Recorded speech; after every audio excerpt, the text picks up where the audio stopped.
નમસ્કાર દર્શક મિત્રો, ચંચળ ન્યૂઝના વિશેષ વિભાગ લીગલ રાઇટ્સમાં આપનું સ્વાગત છે. આજના ડિજિટલ યુગમાં આરોગ્ય સેવાઓ પણ હવે ટેકનોલોજી સાથે જોડાઈ રહી છે. ઘરે બેઠા ડોક્ટરોની સલાહ મળે, લાંબી લાઈનોમાંથી મુક્તિ મળે અને ખર્ચ પણ ઘટે, એ માટે કેન્દ્ર સરકાર દ્વારા ઈ સંજીવની યોજના અમલમાં મૂકવામાં આવી છે. ખાસ કરીને ગામડા અને દૂરના વિસ્તારોમાં રહેતા લોકો માટે આ યોજના એક આશીર્વાદ સમાન સાબિત થઈ રહી છે. પરંતુ હજી પણ ઘણા લોકોને આ યોજનાની સંપૂર્ણ માહિતી નથી. ખાસ કરીને ઈ સંજીવની શું છે, હેલ્થ કાર્ડ શું છે, ફ્રીમાં શું મળે છે, દવાઓ ક્યાંથી લેવાની અને ગુજરાતમાં તેનો કેટલો ઉપયોગ લોકો કરી રહ્યા છે, આ તમામ બાબતોથી દર્શકો અજાણ છે. ત્યારે આજના કાર્યક્રમમાં આપણે આ તમામ પ્રશ્નો પર વિસ્તૃત ચર્ચા કરીશું અને લોકોનો જે અધિકાર છે લીગલ રાઇટ્સમાં તે અંગે આપણે તેમને માહિતી આપશું. અને આ સમગ્ર બાબતે માર્ગદર્શન આપવા માટે આપણા સ્ટુડિયોમાં ઉપસ્થિત છે જાણીતા એડવોકેટ શ્રી પ્રફુલભાઈ ઠક્કર. પ્રફુલભાઈ, સ્વાગત છે આપનું ચંચળ ન્યૂઝમાં. Thank you. પ્રફુલભાઈ, સૌપ્રથમ તો દર્શકોને જણાવો કે ઈ સંજીવની યોજના શું છે અને કઈ રીતે અમલમાં આવી છે. સંજયભાઈ, કોરોના કાળ આપણને છે ને ઘણું બધું શીખવી ગયું છે. આ કાળમાં આપણને નુકસાન પણ ઘણું થયું છે, પણ એની સામે કેટલીક સારી યોજનાઓ પણ આપણી સમક્ષ આવી છે. કેન્દ્ર સરકારે નવેમ્બર 2019થી આ યોજના અમલમાં મૂકી છે અને તમામ રાજ્ય સરકારોનો એમણે એથી પહેલાં સંપર્ક કર્યો હતો અને એકી અવાજે તમામ રાજ્ય સરકારોએ આ યોજનામાં પોતાની સહમતિ બતાવી અને આ યોજનામાં સામેલ થવા તેમણે સ્વીકાર્યું. આ યોજના એ છે કે દર્દીને, ભારતીય નાગરિકને કોઈ ડૉક્ટર પાસે જવાની જરૂર જ ન રહે, પછી એ સરકારી ડૉક્ટર હોય કે કોઈ પ્રાઇવેટ ડૉક્ટર હોય. એના માટે એને કશું જ કરવાનું નથી. ઘર બેઠા એક એવી એપ સરકારે બનાવી છે કે જેના માધ્યમથી આપણે ડૉક્ટર સુધી પહોંચી શકીએ છીએ. એમાં એવું છે કે એ એપમાં આપણે દાખલ થઈએ એટલે એના તબક્કા વાઇઝ પહેલાં તો આપણને એની એપોઇન્ટમેન્ટ મળે છે અને આપણે એ ડૉક્ટર સાથે સંવાદ કરીએ છીએ. પછી ડૉક્ટર આપણની વિગતો બધી જોઈએ છે, આપણા રિપોર્ટ્સ જે કાંઈ હોય એ ચકાસે છે અને પછી એ છેલ્લે આપણને માર્ગદર્શન આપે છે કે આપણે શું કરવું જોઈએ ને શું ન કરવું જોઈએ અને અંતમાં એ આપણને પ્રિસ્ક્રિપ્શન પણ તૈયાર કરીને આપે છે અને એ પ્રિસ્ક્રિપ્શન આપણને SMS-થી આવે છે. એ પ્રિસ્ક્રિપ્શન આપણને નજીકના દવાખાના કે જે પણ પ્રકારનું દવાખાનું, ડિસ્પેન્સરી હોય, સરકારી દવાખાનું હોય, હોસ્પિટલ હોય, આરોગ્ય કેન્દ્ર હોય કે કોઈ પણ હોય, ત્યાં આપણે જઈને એ પ્રિસ્ક્રિપ્શન બતાવીએ તો આપણને દવાઓ પણ આપણને મળે છે. પ્રફુલભાઈ, કયા પ્રકારની તબીબી સલાહ આ જે યોજના છે એના હેઠળ મળી શકે છે? તમામ પ્રકારની તબીબી સલાહો આપણને મળે છે અને એના માટે આપણે કોઈ પણ ચાર્જ ચૂકવવાનો હોતો નથી. કોઈ પણ આપણે રોગ હોય તો એની આપણે સલાહ આપણને નિઃસંદેહ લઈ શકીએ છીએ અને અનુભવે જોયું છે કે ડૉક્ટરો સલાહ વ્યવસ્થિત આપે પણ છે. વાત કરીએ ઓનલાઈન કાર્યવાહી સમગ્ર કરવાની રહે છે, તો ઓનલાઈન સારવારની એક પ્રક્રિયા જે છે એક નવો ટ્રેન્ડ છે, તો આ આખી પ્રક્રિયા કેવી રીતે કાર્ય કરે છે? આના માટે થોડોક ઓનલાઈન જાણકારી મેળવવી 100% જરૂરી છે. આપણે જે અંતરિયાળ વિસ્તારમાં જ્યારે માણસોને આ સેવાનો લાભ લેવો હોય તો આજે અંતરિયાળ વિસ્તારમાં પણ અમુક યુવા વર્ગ એવો હોય છે કે જે ઓનલાઈન પ્રોસેસથી જાણકાર હોય છે. આમાં જાજુ કાંઈ કરવાનું નથી. આના માટે આપણે એક વેબસાઇટ છે www.esanjeevaniopd.in, એના ઉપર આપણને લોગિન થવાનું હોય છે અને જો આપણે એ પણ નથી કરવું તો આપણા પાસે પાસે હવે એન્ડ્રોઈડ મોબાઈલ હોય છે તો ગૂગલ પ્લે સ્ટોરમાંથી ઈ સંજીવની એપ અથવા તો જેની પાસે એપલ છે તો એપલ સ્ટોરમાંથી ઈ સંજીવની એપ એમને ડાઉનલોડ કરવાની રહેશે. પછી ડાઉનલોડ કર્યા પછી એમાં આપણે રજિસ્ટ્રેશન કરવાનું છે, જેમાં આપણે મોબાઈલ નંબર આપણો એન્ટર કરીએ તો આપણને એક OTP આવે છે. OTP આપણે એમાં એન્ટર કરીએ એટલે આપણે પછી આપણી કાર્યવાહી પૂર્ણ થાય છે અને આપણે એના માટે ડૉક્ટરની સલાહ લેવા માટે એલિજિબલ થઈએ છીએ અને એના આધારે આપણને પછી ડૉક્ટર ઓનલાઈન આપણને મળે છે. પ્રફુલભાઈ, વાત કરીએ તો નાના મોટા જે દાખલા તરીકે શરદી, ખાંસી કે વગેરે જેવા રોગોમાં તો આ એક કહી શકાય, કેમ કે ગ્રામીણ વિસ્તારમાં જ્યાં તબીબો નથી ત્યાં ફોન દ્વારા એ પૂછી શકશે કે ભાઈ કઈ દવા લેવી મારે. પણ જ્યારે ઘણી વખત ઇમરજન્સી કેસો કે અન્ય કેસો પણ થતા હોય છે, તો એવા કેસમાં આ સેવા શું ઉપયોગી છે કે એના માટે 108નો વિકલ્પ તો છે જ, પણ આ સેવા પણ એમાં કોઈ ઉપયોગમાં આવી શકે? ઉપયોગી થાય છે.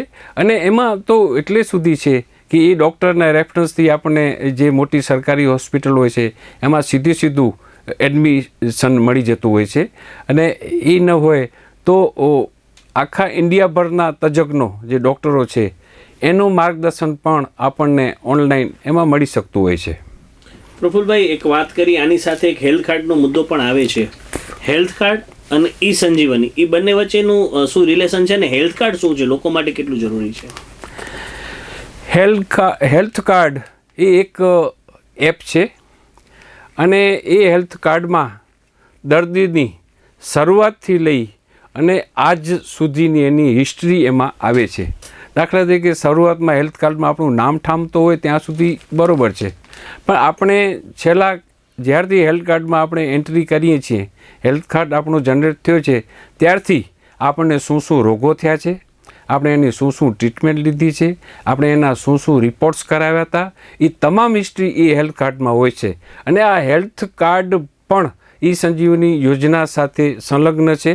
આપણે જ્યારે ડૉક્ટર સાથે વાત કરશું ત્યારે જો આપણું હેલ્થ કાર્ડ એમાં અપલોડ કરેલો હશે, એમાં જો નાખેલો હશે, તો ડૉક્ટર આપણી સાથે વાત જ્યારે કરતા હશે એની સાથે સાથે આપણું હેલ્થ કાર્ડ પણ ચેક કરતા હશે અને એમના આજથી પહેલાં આપણે શું દવાઓ લીધી છે, એનાથી શું શું રિઝલ્ટ મળ્યા છે, રિપોર્ટ જે સારા નરસા હશે એ પણ બધા જોઈ લેશે. અને આજની પરિસ્થિતિ હેલ્થ કાર્ડ એટલે રિપોર્ટના આધારે શું છે એ ડૉક્ટર આસાનીથી સમજી શકશે. આ છે હેલ્થ કાર્ડ. આપે જણાવ્યું તેમ હેલ્થ કાર્ડ અને ઈ સંજીવની આમ પર છે કે આખી હિસ્ટ્રી હેલ્થ કાર્ડમાં આવી ગઈ. સરકારની વિવિધ આરોગ્યલક્ષી સ્કીમો પણ છે, તો હેલ્થ કાર્ડ એનામાં પણ ઉપયોગી થઈ શકે? બંનેનું મર્જિંગ છે કે એવું કંઈ ખરું? હેલ્થ કાર્ડ પણ ઘણી જગ્યાએ ઉપયોગી થાય છે. આપણે જ્યારે આપણું હેલ્થ કાર્ડ ડાઉનલોડ કરેલો હોય તો એ હેલ્થ કાર્ડ આપણે ગમે ડૉક્ટર પાસે હેલ્થ કાર્ડ ઉપરથી જે સરકારની યોજના છે એનો લાભ મળી શકે? 100% મળી શકે, એમ 100% મળી શકતો હોય છે. એક ઈ સંજીવની યોજનાની વાત કરીએ, જે વિગતો મળે છે એ પ્રમાણે તેનામાં દવાઓ ફ્રી હોય છે અથવા લેવાની હોય છે, તો ખરેખર પ્રિસ્ક્રાઇબ ડૉક્ટર કરે છે, પછી દવા માટેનું આખું કયું સ્ટ્રક્ચર છે આ યોજના હેઠળ? એમાં દવાઓ તદ્દન આપણને મફત મળે છે. અગાઉ આપણે વાત કરી એ રીતે કે આપણને SMS-થી આપણને આપણું પ્રિસ્ક્રિપ્શન મળતું હોય છે. અને આપણે જ્યાં પણ રહીએ છીએ કે અંતરિયાળ વિસ્તારમાં છીએ તો ત્યાં પ્રાથમિક આરોગ્ય કેન્દ્ર હશે, એનાથી જરાક અપડેશનમાં જશું તો CHC હશે, એનાથી આગળ જઈએ તો હોસ્પિટલ હશે. જે કોઈ પણ સરકારનું સ્ટ્રક્ચર હોય ત્યાં આપણે આ પ્રિસ્ક્રિપ્શન રજૂ કરશું તો એના જે મેડિકલ ઓફિસર હોય છે આપણને ફ્રી ઓફ કોસ્ટ એ તમામ દવાઓ આપણને પૂરી પાડશે. અને જનરલી રીતે દવાઓ પણ એવી જ લખવામાં આવે છે કે જે આપણે સામાન્ય રીતે દરેક જગ્યાએ પ્રાપ્ત હોય. કદાચ એ નીચેના સેન્ટરમાં દવા કદાચ ન મળે તો એના ઉપલી લેવલના, તાલુકા લેવલના કે જિલ્લા લેવલની જે પણ એનું સ્ટ્રક્ચર, આરોગ્યનું સ્ટ્રક્ચર હશે કે જે હોસ્પિટલ હશે ત્યાં આપણે જશું તો એ દવા આપણને નિઃશુલ્ક મળશે. પ્રફુલભાઈ, વાત કરીએ, ખૂબ જ મોટો જિલ્લો છે કચ્છ. અંતરિયાળ વિસ્તારો, 2 ગામો વચ્ચેનું અંતર પણ ખૂબ વધુ, પૂરતી આરોગ્ય સેવાઓનો પણ હજી પણ ઘણા વિસ્તારોમાં અભાવ, તબીબી સેવાઓનો અભાવ. તેની વચ્ચે આ યોજનાને પર્ટિક્યુલર કચ્છ જિલ્લા માટે તમે કેટલી ફાયદાકારક ગણી રહ્યા છો અને લોકોને શું અપીલ કરશો કે આ યોજનાનો કેવી રીતે લાભ વધુ ને વધુ લોકો લાભ લે? હું તો દરેક જણને કહીશ કે આ યોજનાનો લાભ લ્યો. અને એમાં સંજયભાઈ ઘણી વખત તો એવું છે, કોઈના કહેવાથી કોઈ કરતું નથી હોતું, પણ જ્યારે સ્વ અનુભવ થશે ત્યારે પોતે જ બીજા જણને કહેશે કે તમે આ યોજનાનો લાભ લ્યો. આ યોજનાના કેટલા બધા ફાયદા છે, આપણે એ વિગતવાર જોઈએ ફાયદા એના. કારણ આમાં બધી જ પ્રક્રિયામાં ટોટલી ઓનલાઈન થતી હોય છે. ઘરની બહાર કોઈને જવાની જરૂર નથી, કે જે ઘણી વખત પેશન્ટ હાલચાલમાં પણ તકલીફ પડે છે એને પણ ક્યાં જવાની જરૂર નથી. પોતાના બેડરૂમમાંથી જે ડૉક્ટરની સલાહ લઈ શકે છે. જે જનરલી આપણે કોઈ બરદાસી અથવા તો ઘરનો મેમ્બર જ્યાં સાથે જતો હોય ત્યાં પણ એવી રીતે પણ કોઈને જવાની એમાં જરૂર નથી. દર્દી ડૉક્ટર સુધી ઓનલાઈન હોય છે એટલે સુરક્ષિત રીતે પહોંચી જાય છે. પછી આપણે જ્યારે હોસ્પિટલમાં કે દવાખાને જઈએ છીએ ત્યારે બીજા દર્દીઓના ચેપ આપણને લાગતા હોય છે, એ ચેપથી પણ આપણે બચી શકીએ છીએ. પછી ઘણીવાર આપણે ડૉક્ટરો પાસે જઈએ, સરકારી હોસ્પિટલ હોય કે ખાનગી હોસ્પિટલ હોય, આપણે કમસે કમ અડધો કલાકનો ઘણી વખત વેઇટિંગ પિરિયડ પણ આપણને જે ભોગવવો પડતો હોય છે. આ યોજનામાં વેઇટિંગ પિરિયડ બિલકુલ નથી, એટલે આપણે તત્કાલ ડૉક્ટરની આપણે એમાં સેવા મેળવી શકીએ છીએ.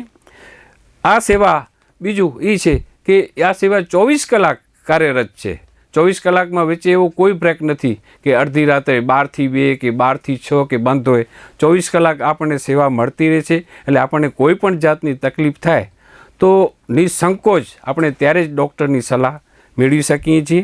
માત્ર એવું નથી કે આપણે દાખલા તરીકે ભુજમાં જ છીએ તો આપણે જ્યારે ઓનલાઈન પ્રોસેસ કરશું ત્યારે આપણી સામે ભુજના જ ડૉક્ટર આવશે એવું જરૂરી નથી. આપણને ગુજરાતના ગમે ત્યાંના ડૉક્ટર આપણને સલાહ સૂચન માર્ગદર્શન આપી શકશે. અને બીજું, ફોનથી વાત થાય છે ત્યારે અન્ય કોઈ પણ આપણી વચ્ચેથી બધા નીકળી જાય છે, માત્ર ડૉક્ટર અને દર્દી જ આમને સામને રહે છે. એટલે દર્દી પણ એની વાત નિસંકોચપણે ડૉક્ટર સુધી પહોંચાડી શકે છે અને ડૉક્ટર પણ જે પણ એને કહેવાનું છે નિસંકોચપણે એ દર્દીને કહી શકે છે. એટલે આ યોજના તો એકદમ સારી જ છે અને હું તો અપીલ કરીશ કે આ યોજનાનો આપણને મોટા પાયે લાભ લેવો જોઈએ અને અન્યોને પણ આપણને કહેવું જોઈએ કે ભાઈ તમે પણ આ યોજના જે સ્કીમ છે એ હેઠળ આપણે ડૉક્ટરની ટ્રીટમેન્ટ લઈએ. ગુજરાતમાં આ યોજના બહાર પડી, કેટલા લોકો એનો ઉપયોગ કરતા થયા છે, લોકપ્રિયતા કેવી છે આ યોજનાની, એ વિશે જણાવો. એની શરૂઆત તો એકદમ ડલ હતી. માણસો સંકોચ કરતા, જાણકારીનો પણ અભાવ હતો. આજે જો એના આંકડા જોવા આપણે જઈએ તો નવેમ્બર 2019થી ડિસેમ્બર 2025 સુધી ભારતભરમાં 15 કરોડ દર્દીઓએ આ યોજનાનો લાભ લીધો છે. આપણે ગુજરાતની વાત કરીએ તો આ યોજના હેઠળ રોજ 90,000 પેશન્ટો, ગુજરાતના નાગરિકો આ સેવાનો લાભ લેવા માટે ડૉક્ટરનો સંપર્ક કરે છે અને ડૉક્ટરો એમને નિરાંતે એમની ફરજ સમજીને દરેક પેશન્ટને સલાહ પણ આપે છે. ખાસ કરીને જે વૃદ્ધો એકલા રહેતા હોય છે અથવા મહિલાઓ હોય છે તો એમને આ યોજનામાં કેટલો બેનિફિટ રહી શકે છે? ખાસ છે વૃદ્ધોને અને મહિલાઓ માટે તો ખાસ છે, કારણ કે રાત્રે તકલીફ પડી તો નિસંકોચ એ આ યોજના હેઠળ ડૉક્ટરનો સંપર્ક કરી શકે છે અને ડૉક્ટરી સારવાર મેળવી શકે છે અને એમાં લાભ ખરેખર દરેકે લેવા જેવો છે. અને આ યોજના ખાસ કરીને જોવા જઈએ તો વૃદ્ધો અને મહિલાઓ માટે જ ડ્રાફ્ટ કરવામાં આવી હોય એવું લાગે છે. લોકોમાં આ માટે અવેરનેસ વધે, આપણે તો ટોક શો કરી રહ્યા છીએ, લેખો પણ આવે છે, પણ હજી ગામડે ગામડે લોકોમાં આના માટે અવેરનેસ વધે, એના માટે શું થવું જોઈએ? આપના વિચારો થોડા જણાવી શકશો? એમાં તો એવું છે કે સામાજિક ધોરણે જો સામાજિક સંસ્થાઓ હોય છે, દાખલા તરીકે જ્યાં પણ જઈએ ત્યાં જ્ઞાતિ મંડળો દરેક સમાજના નાના મોટા ગામોમાં તો હોય જ છે. એને દરેક જ્ઞાતિમાં, એ પછી કોઈ પણ જ્ઞાતિ હોય, એમાં 5-25 એવા યુવાનો હોય જ કે દરેક રીતે એ તૈયાર હોય, સેવાભાવી હોય જ છે. સૌ પ્રથમ તો આવા સેવાભાવી યુવાનોએ આ એપમાં એન્ટર થઈ કોઈ પણ રીતે કે જે આપણે 2-3 રીતે એમાં બતાવી, ગૂગલ પ્લે સ્ટોર છે, એપલ પ્લે સ્ટોર છે કે પછી વેબસાઇટ છે, એમાં એન્ટર થઈ એક પોતાનું કોઈ પણ રીતે જે દર્દી આસપાસ છે કે પોતે છે પોતાનો લાભ લેવો જોઈએ. એટલે એમનામાં એક આત્મવિશ્વાસ જાગશે કે ના આ એક યોજના બહુ સારી છે. એટલે પછી એ સમાજમાં એ વાત લઈ આવે અને સમાજના જે વૃદ્ધો, વડીલો, બહેનો અને જે ખરેખર કાયમી દર્દીઓ છે કે જેને દમ, અસ્થમા કે આપણે આ ડાયાબિટીસ જેવા રોગો છે અને એમને કાયમી ડૉક્ટરોની સલાહ લેવી પડતી હોય છે, એવાને આ માટે પ્રોત્સાહિત કરવા જોઈએ. સામાજિક સંસ્થાઓ છે કે જે આમાં રોકાયેલી હોય છે, એ સામાજિક સંસ્થાઓને પણ આગળ આવી ને આમાં એમને એવા જનજાગૃતિ કેમ્પો કરવા જોઈએ અને દરેક સમાજના લોકોને એ આગળ આવે એના માટે એમને પ્રોત્સાહિત કરવા જોઈએ. પ્રફુલભાઈ, આપે બારીકાઈથી સમગ્ર યોજનાનો અભ્યાસ કર્યો છે, વિવિધ મુદ્દાઓ પણ આપે દર્શકો સુધી રજૂ કર્યા. તમને એવો કોઈ અવકાશ જણાય છે કે હજી આ યોજનામાં જો આ સુધારો થાય, સરકાર ભવિષ્યમાં આવો સુધારો કરે તો લોકો માટે વધુ આશીર્વાદરૂપ રહે અથવા તો લોકોને હજી વધુ આ પ્રત્યેની સગવડો મળી રહે, આવું આપના કઈ ધ્યાનમાં છે? એના માટે જિલ્લા લેવલે પણ ઘણું કરવાની જરૂર છે. અત્યારે રાજ્ય લેવલે છે, એમાં 2000 ગુજરાત સરકારે 2000 એવા સેન્ટરો ઊભા કર્યા છે કે જ્યાંથી આવી સારવાર ટેલિફોનિક દ્વારા સારવાર મળે છે. હજી એમાં વ્યાપ વધારવાની પણ ઘણી બધી જરૂર લાગે છે. અને જે આ દવા વિતરણની જે પ્રથા છે એ થોડીક એમાં ચેન્જીસ જો લાવવામાં આવે તો ખરેખર આ સેવા ઘણી બધી ઉપયોગી થાય. દવામાં વાત એવી આવે છે કે દાખલા તરીકે મેં આનામાં ઓનલાઈન ડૉક્ટરની સલાહ લીધી છે. મને અમદાવાદના ડૉક્ટર મારી સામે આવ્યા છે અને એમણે જે દવા લખી છે એ હું ક્યાંક અંતરિયાળ વિસ્તારમાં છું અને મને એ દવા નથી મળતી.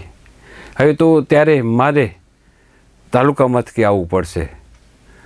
એ નહીં, ત્યાં પણ જો મને ના પાડશે તો મને જિલ્લા મથકે આવવું પડશે.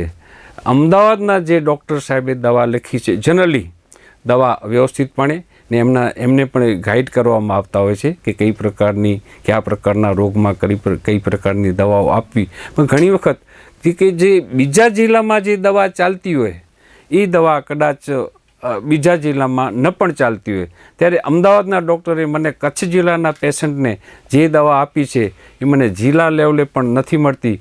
ત્યારે મને ન છૂટકે અન્ય ડૉક્ટર પાસે જવું પડે છે અને એની વાઇઝની મને સલાહ કે આની વાઇઝમાં હું કઈ દવા લઉં એ મને સલાહ લેવી પડે છે. એટલે આમાં જો કંઈક સુધારો કરાય અને એક સૂત્રતા આવે અને જિલ્લા વાઇઝ જો આ પ્રકારની વ્યવસ્થા ઊભી કરવામાં આવે અને દરેક જિલ્લાના ડૉક્ટરશ્રીઓને એમનું લિસ્ટ આપવામાં આવે કે આપણી પાસે આ પ્રકારની દવાઓ છે અને જો જે દવા આપણે લખીએ છીએ એ નથી તો ક્યાંથી સરળતાથી મળશે એ પણ જો એમને ગાઈડ કરવામાં પેશન્ટને આવે તો હજી આ સેવા ખરેખર ઘણી બધી ઉપયોગી થઈ શકે એમ છે. તો દર્શક મિત્રો, આ હતા પ્રફુલભાઈ ઠક્કર, જેમણે આપણને ઈ સંજીવની યોજના વિશે માહિતી આપી. ઈ સંજીવની યોજના એટલે ઘરે બેઠા ડૉક્ટરનો સંપર્ક. તમને જે બીમારી છે તે અંગે ફોન ઉપર તેનું માર્ગદર્શન લો, તે તમને દવાનું પ્રિસ્ક્રાઇબ્સ કરશે અને તમારી નજીકના કોઈ પણ આરોગ્ય મથક ઉપર જઈ નિઃશુલ્ક આ દવા તમે મેળવી શકો છો. સરકારની ખૂબ જ સારી યોજના છે અને કચ્છ જેવા ખૂબ જ મોટા વિસ્તારમાં આની ખૂબ જ જરૂરિયાત રહેતી હોય છે. ત્યારે આપના સુધી માહિતી પહોંચાડવાનો પ્રફુલભાઈ ઠક્કરે ચંચળ ન્યૂઝની ટીમે પ્રયાસ કર્યો છે. પ્રફુલભાઈ, ચંચળ ન્યૂઝના સ્ટુડિયોમાં આવ્યા અને દર્શકો સુધી માહિતી પહોંચાડી તે બદલ આપનો ખૂબ ખૂબ આભાર. આભાર. આપનો પણ આભાર.